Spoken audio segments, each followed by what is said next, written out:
Hello दोस्तों, कैसे हैं आप लोग। ये वीडियो काफ़ी इंपॉर्टेंट होने वाली है, तो पूरी ज़रूर देखें। क्या सभी मुसलमानों ने पाकिस्तान बनाने के लिए वोट दिया था? पिछले 8 दशकों से मुसलमानों पर यह इल्ज़ाम है कि उन्होंने पाकिस्तान बनाने के लिए मुस्लिम लीग को वोट दिया था, लेकिन पाकिस्तान बनने के बाद भी आधे मुसलमान यहीं रुक गए, यानी कि भारत में ही रुक गए। चूँकि ज़्यादातर मुसलमानों को और गैर मुसलमानों को भी हकीकत मालूम नहीं है, तो वो भी चुपचाप इस बात को सही मान लेते हैं। इसके जवाब में कुछ मुसलमान ये दावा भी करते हैं कि हम बाई चांस नहीं बल्कि बाई चॉइस इंडियन हैं, क्योंकि हमारे पास विकल्प होते हुए भी यहीं रह गए। लेकिन इन दावों प्रतिदावों में मूल सवाल वैसा ही रह जाता है कि क्या वाकई तमाम मुसलमानों ने पाकिस्तान के हक में वोट दिया था। दरअसल 1946 में भारत नामी देश की भौगोलिक और प्रशासनिक स्थिति आज की स्थिति जैसी नहीं थी। ब्रिटिश भारत में 11 प्रांत हैं, बाकी करीब 565 रियासतें थी जो कि सीधे अंग्रेजी राज के अधीन आती थीं। इसलिए 1946 में जो चुनाव हुए थे उनका दायरा सिर्फ ब्रिटिश राज के अधीन 11 प्रांतों तक सीमित था, जिनमें बंगाल, पंजाब, संयुक्त प्रांत, यूनाइटेड प्रोविंसेस, बिहार, बम्बई प्रांत, मद्रास प्रांत, मध्य प्रांत और बरार, असम, उत्तर पश्चिम सीमांत प्रांत, सिंध, उड़ीसा शामिल थे। हैदराबाद स्टेट, जम्मू कश्मीर, जूनागढ़, भोपाल स्टेट, त्रावणकोर, मैसूर, बड़ौदा जैसी रियासतों में ये चुनाव नहीं हुए थे और हर रियासत में मुसलमानों की आबादी थी, यानी कि 11 प्रांत छोड़ दे तो बाकी 565 रियासतों में ये चुनाव नहीं हुए थे। मतलब कि इन रियासतों के लोगों ने का 1946 के चुनाव से कोई लेना देना ही नहीं था। 1946 के चुनाव में कौन वोट दे सकता था? बात करें 11 प्रांतों की जहां चुनाव हुआ था, उसमें वोट देने का अधिकार बहुत ही कम लोगों को था। उस समय भारत में सार्वभौमिक मताधिकार नहीं था, यानी हर व्यक्ति को वोट देने का अधिकार नहीं हुआ करता था। वोट का अधिकार आमतौर पर जमीन, टैक्स, शिक्षा या संपत्ति के आधार पर मिलता था। इतिहासकारों के अनुसार उस समय सिर्फ लगभग 10 से 12% आबादी ही वोट दे सकती थी, यानी अधिकांश मुसलमानों ने तो वोट ही नहीं दिया क्योंकि उन्हें वोट का अधिकार ही नहीं था। यानी कि 100 में से महज 10 लोग, उससे भी कम मुसलमानों ने उस चुनाव में वोट का इस्तेमाल किया था। ये चुनाव मुख्य रूप से कांग्रेस बनाम मुस्लिम लीग हुआ था, लेकिन ऐसा भी नहीं था कि तमाम मुसलमान या मुस्लिम संगठन मुस्लिम लीग के साथ थे। इसके उलट जमीयत-ए-उलमा-ए-हिंद, मजलिस-ए-अहरार इस्लाम, ऑल इंडिया आज़ाद मुस्लिम कॉन्फ्रेंस जैसे बड़े नामवर संगठन मुस्लिम लीग और अलग पाकिस्तान के विचार के खिलाफ थे। इस चुनाव में ज़्यादातर मुसलमान वोट देने के योग्य ही नहीं थे, लेकिन मुस्लिम मतदाताओं ने वोट दिया। उनमें बड़ी संख्या ने मुस्लिम लीग को चुन लिया, लेकिन काफ़ी मुसलमान पाकिस्तान के खिलाफ भी थे और कई संगठनों ने खुलकर विरोध भी किया था। ये सही है कि उस चुनाव में मुस्लिम आरक्षित सीटों पर मुस्लिम लीग को भारी कामयाबी मिली, लेकिन इसका ये मतलब नहीं है कि इन सभी मतदाताओं ने अलग पाकिस्तान के लिए वोट दिया हो। 1946 इंडियन प्रोविंशियल इलेक्शन का सबसे बड़ा सवाल यही था कि भारत की आज़ादी के बाद मुसलमानों की राजनीतिक स्थिति क्या होगी, लेकिन यह कहना भी पूरी तरह सही नहीं है कि चुनाव सीधे पाकिस्तान बनाओ के नारे पर लड़ा गया था। इस चुनाव में मुस्लिम लीग और जिन्ना का चुनावी मुद्दा था। मुसलमान एक अलग कौम है, आज़ाद भारत में उन्हें बराबर की राजनीतिक हैसियत और सुरक्षा चाहिए, वरना इसका समाधान पाकिस्तान की मांग है। यानी पाकिस्तान का मुद्दा मौजूद था, लेकिन यह अंतिम संवैधानिक समाधान के रूप में पेश किया गया था। जिन्ना का असली उद्देश्य ये साबित करना कि मुसलमानों का असली प्रतिनिधि सिर्फ मुस्लिम लीग है, ताकि भविष्य की संवैधानिक बातचीत में कांग्रेस मुसलमानों की तरफ से बोलने का दावा न कर सके, क्योंकि कांग्रेस कहती थी कि वो सभी भारतीय हिंदू मुस्लिम दोनों की पार्टी है। यानी कि जिन्ना चाहते थे कि मुसलमान उनके नेतृत्व पर मुहर लगा दें, ताकि आज़ाद भारत में मुसलमानों की हिस्सेदारी तय करने के लिए मुसलमानों का प्रतिनिधित्व कांग्रेस नहीं बल्कि लीग करे। वोट हमारा, राज तुम्हारा नहीं चलेगा, नहीं चलेगा, ये नारा आज भी तो लगाया ही जाता है हर वंचित समुदाय की तरफ से। उस वक्त जिन्ना ने भी वही किया था। दरअसल इस चुनाव में जितने भी मुट्ठी भर मुसलमानों को वोट का अधिकार था, उन्होंने मुस्लिम लीग को इसलिए वोट दिया कि अंग्रेजों के बाद वजूद में आने वाले अखंड भारत में मुसलमानों के अधिकार सुरक्षित हो सके और तमाम झूठी कहानियों के बावजूद यही बात सच साबित होती है। आगे वीडियो में बने रहें ताकि पूरी बात समझ में आए कि सच है या नहीं ये बात जो मैंने कहा है।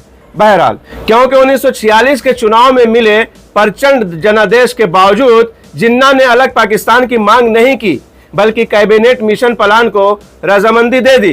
कैबिनेट मिशन प्लान का मकसद था कि भारत एक ही देश बना रहे, लेकिन प्रांतों को बहुत ज्यादा स्वायत्तता मिले। जिन्ना के लिए यह एक समझौता फार्मूला था जिसमें मुसलमानों के अधिकार सुरक्षित रहे और देश भी नहीं टूटता। इस तरह 3 समूहों की व्यवस्था योजना के अनुसार प्रांत 3 समूहों में बंटने वाले थे। ग्रुप ए हिंदू बहुल प्रांत, ग्रुप बी पश्चिम में मुस्लिम बहुल प्रांत, Punjab Sindh NWFP, group C पूर्व के मुस्लिम बहुल प्रांत, बंगाल असम। इस व्यवस्था से मुस्लिम बहुल इलाकों को सामूहिक राजनीतिक ताकत मिलती। केंद्र सरकार के पास सिर्फ 3 विषय होते, रक्षा, विदेश नीति और संचार। बाकी अधिकार प्रांतों के पास रहते। जिन्ना यही चाहते थे, लेकिन पंडित जवाहरलाल नेहरू ने जुलाई 1946 में बयान दिया कि संविधान सभा किसी भी योजना से बंधी नहीं होगी और बाद में बदलाव कर सकती है। मुस्लिम लीग को लगा कि अगर कांग्रेस सत्ता में आ गई तो वह इस योजना को बदलकर मजबूत केंद्र बना देगी और मुस्लिम बहुल प्रांतों की स्वायत्तता खत्म हो जाएगी, आज के कश्मीर की तरह। इसके बाद जिन्ना ने योजना से समर्थन वापस ले लिया और हालात तेजी से बिगड़ते गए, जो अंततः 1947 के बंटवारे तक पहुंच गए। बात साफ है, 1946 के चुनाव में सिर्फ 11 ब्रिटिश प्रांतों में चुनाव हुए। करीब 565 रियासतें चुनाव से बाहर थीं, यानी कि इन रियासतों में शामिल 100% मुसलमानों ने चुनाव में भाग नहीं लिया था। सिर्फ 10 से 12% लोगों के पास मताधिकार था, यानी कि 11 प्रांतों में भी सिर्फ 10% मुसलमानों ने मताधिकार का उपयोग किया था। 90% मुसलमान को यह अधिकार ही नहीं था। मुट्ठी भर रईस मुसलमानों ने मुस्लिम लीग को वोट इसलिए दिया कि वो आज़ाद भारत में मुसलमानों के अधिकार सुरक्षित रखने के बात कर रहे थे। नतीजों में भारी सफलता मिलने के बाद भी जिन्ना ने अलग पाकिस्तान की जिद नहीं की, बल्कि अखंड भारत बनाए रखने वाले कैबिनेट मिशन प्लान को कबूल कर लिया। लेकिन नेहरू ने जानबूझकर ऐसा बयान दिया कि जिससे जिन्ना के पास सिवाय अलग पाकिस्तान मांगने के और कोई रास्ता नहीं बचा। पाकिस्तान का खाका पहले से तय नहीं था। यह भी एक बड़ी ऐतिहासिक सच्चाई है कि 1947 से पहले पाकिस्तान की सीमाएं संरचना या नक्शा साफ तौर पर तय नहीं किया गया था। यहाँ तक कि जिस सीमा ने भारत और पाकिस्तान को अलग किया, यानी रेड क्लिफ लाइन, वो भी बहुत जल्दबाजी में खींची गई थी। ब्रिटिश सरकार ने इसके लिए एक ब्रिटिश वकील रेड क्लिफ को भारत बुलाया, जो इससे पहले कभी भारत आए भी नहीं थे। उन्हें कुछ ही हफ्तों में पंजाब और बंगाल को बांटने की जिम्मेदारी दे दी गई। हैरानी की बात यह है कि यह सीमा 15 अगस्त 1947 को आज़ादी के बाद सार्वजनिक की गई, जब तक लाखों लोग ये समझ भी नहीं पाए थे कि उनका गांव किस देश में जाएगा, पाकिस्तान का मतलब क्या होगा, यह भी स्पष्ट नहीं था। असलियत यह है कि 1940 के लाहौर रेजोल्यूशन में भी पाकिस्तान शब्द सीधे इस्तेमाल नहीं किया गया था। उस प्रस्ताव में इंडिपेंडेंट स्टेट्स यानी स्वतंत्र राज्यों की बात कही गई थी। मतलब यह भी साफ नहीं था कि एक ही पाकिस्तान बनेगा या कई मुस्लिम राज्य बनेंगे या भारत के अंदर ही कई ढीला संघीय ढांचा बनेगा। बहुत से लोगों की समझ में पाकिस्तान का मतलब कुछ और था। दरअसल उस दौर में पाकिस्तान की मांग को बहुत से मुसलमान पूर्ण अलग देश के रूप में नहीं समझते थे। कई लोग यह मानते थे कि भारत एक ही देश रहेगा, लेकिन मुस्लिम बहुल इलाकों को अंदर ही अंदर बहुत ज्यादा स्वायत्तता मिल जाएगी, यानी कुछ वैसा ढांचा जैसा बाद में कैबिनेट मिशन प्लान में प्रस्तावित किया गया था। उस योजना में भी व्यवस्था यही थी कि भारत एक संघ रहेगा, प्रांतों को बहुत ज्यादा अधिकार मिलेंगे, इसलिए वोट का मतलब हमेशा अलग देश नहीं था। 1946 के चुनाव में जब बहुत से मुसलमान ने ऑल इंडिया मुस्लिम लीग को वोट दिया, तो हर वोट देने वाला व्यक्ति ये नहीं समझ रहा था कि इससे एक नया देश बनेगा। कई लोग इसे इस रूप में देख रहे थे कि मुसलमानों को राजनीतिक सुरक्षा मिले, मुस्लिम बहुल इलाकों को स्वायत्त शासन मिले और भारत के अंदर ही एक संतुलित सत्ता संरचना बने। यही वजह है कि 1946 के चुनाव में बड़ी सफलता मिलने के बाद भी मोहम्मद अली जिन्ना ने तुरंत पाकिस्तान बनाने की जिद नहीं की। उन्होंने पहले कैबिनेट मिशन प्लान को स्वीकार किया, क्योंकि उसमें भारत को एक ही देश बनाए रखने का रास्ता मौजूद था। अगर पाकिस्तान ही अंतिम और तय लक्ष्य होता तो शायद उस योजना को स्वीकार ही नहीं किया जाता। तो जैसा कि मैंने कहा कि ये कोई पहले से ये नहीं था, या पाकिस्तान ही बनाने की कोई जिद नहीं थी, या जिन प्रांतों में वोट इलेक्शन हुए थे और जिन मुसलमानों ने भी वोट दिया और जिसकी वजह से मुस्लिम लीग को सफलता मिली, उसमें भी कोई अलग पाकिस्तान का नक्शा पेश करके वोट नहीं किया गया था, इलेक्शन नहीं हुआ था।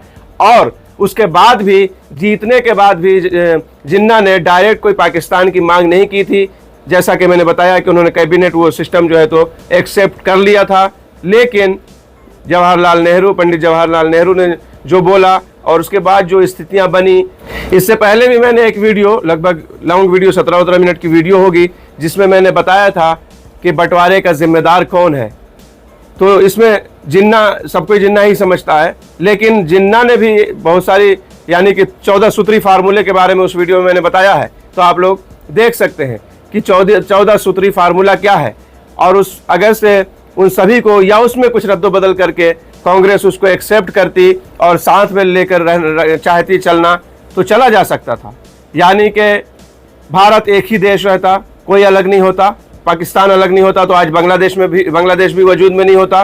मुझे बांग्लादेश पे भी एक वीडियो बनाना है, अभी वहाँ पे जो चल रहा है उपजिला को स्थापना को लेकर, तो बहरहाल वो भी नहीं होता, पूरा अखंड भारत रहता। लेकिन इसके लिए अब हम क्या कह सकते हैं? हमारे मन में, हमारे ख्याल में, हमारी समझ में तो यही आता है कि हाँ, सामने कुर्सी दिख रही थी, तो कुर्सी की लालच जिससे जो ना करा दे। तो बहरहाल नहीं तो ऑप्शन और भी थे, 14 सूत्री फार्मूला था, और भी जैसा कि मैंने कहा कि डायरेक्ट पाकिस्तान की मांग नहीं की गई थी। पाकिस्तान आखिरी ये था, आखिरी मतलब कहीं से कुछ हल नहीं निकलेगा तो लास्ट में यही होगा कि अलग देश, जो कि नहीं होना चाहिए था। लेकिन ये इल्ज़ाम इस वीडियो में, मेरा वीडियो का पूरा जो ये था वो यही है कि जो इल्ज़ाम लगाया जाता है कि मुसलमानों ने अलग पाकिस्तान के लिए वोट किया था। तो जैसा कि मैंने बताया कि कहाँ कहाँ इलेक्शन हुए थे, कितने लोगों को वोट देना था, बहुत सारे प्रांतों में इलेक्शन हुए ही नहीं, और जहाँ हुए वहाँ भी सभी को वोट देने के अधिकार नहीं थे। 10 से 12% मुसलमानों ने वोट दिया, वो भी पूरे भारत के नहीं, बल्कि जिन प्रांतों में इलेक्शन हुए, जैसा कि मैंने कहा कि बहुत सारे प्रांतों में इलेक्शन नहीं हुए, बहुत ही सीमित जगहों पे हुए थे, उसमें भी बहुत ही सीमित लोग वोट दे सकते थे। अभी के जैसा नहीं कि आप 18+ हो गए हैं, वोटर लिस्ट में नाम डलवा दिया, आप जाके वोट दे सकते हैं। सभी को वोट का अधिकार नहीं था, इसलिए पहली बात कि सभी ने वोट नहीं दिया, और दूसरी बात ये कि वो इलेक्शन जो है बंटवारे के लिए नहीं हुआ था कि हाँ जो जीतेगा वो फिर अलग बंटवारा हो जाएगा देश का। वो किसी ने भी अगर से वोट दिया जिसमें लीग की जीत हुई, तो वो पाकिस्तान के नाम पे वोट नहीं हुआ था, इलेक्शन नहीं हुआ था। तो दूसरी बात ये भी है, अलग पाकिस्तान के लिए किसी ने वोट नहीं किया, और फिर अगर से करते भी तो फिर ये सारे मुसलमान पर, खास करके जो अभी भारत में हैं, उन पर तो ये इल्ज़ाम लगाया ही नहीं जा सकता है, इसलिए कि बहुत पूरे भारत में तो इलेक्शन हुआ ही नहीं था। जहां हुआ था वहां के लोगों ने दिया है, उसमें भी जैसा कि मैंने कहा 10 से 12% ही, सभी को मतदान का हक नहीं था। तो फिर सभी मुसलमानों को ये कहना कि आपको अलग देश मिल गया है, आपने अलग देश के लिए, पाकिस्तान बनाने के लिए लीग को जिताया था, वोट किया था, ये 110% गलत है। उम्मीद है कि आप लोगों को ये पूरा मामला समझ में आया होगा। 15 अगस्त 1947 को हमारा देश बड़ी कुर्बानियों के बाद अंग्रेज़ों के हाथों से मुक्त हुआ था, तो हम बड़ी शान और शौकत से, बहुत ही इससे 15 अगस्त के दिन स्वतंत्रता दिवस, इंडिपेंडेंस डे मनाते हैं। तो बहरहाल इस सिलसिले में एक वीडियो और लेके आऊँगा इंशाअल्लाह, जिसमें इस तरह ही कि कैसे मामला क्या हुआ जिन्ना और कांग्रेस और मुस्लिम लीग के हवाले से, बंटवारे के हवाले से, कि बंटवारे का जिम्मेदार, जैसे मैंने कहा पहले भी एक वीडियो अपलोड कर चुका हूँ, आप लोग देख सकते हैं, मैं डिस्क्रिप्शन में लिंक दे दूंगा। तो इस तरह की वीडियो लेकर आने वाला हूँ। बहरहाल आप लोग कमेंट में ज़रूर बताएं कि वीडियो कैसी लगी, जानकारी कैसी लगी, और कहीं पर अगर कुछ कमी हो तो सजेस्ट भी कर सकते हैं मुझे कि हाँ यहाँ पे ऐसा है, कमेंट करके बता भी सकते हैं। चलते हैं, मिलेंगे नेक्स्ट वीडियो में। अपना ख्याल रखें। अल्लाह हाफिज़, बाय।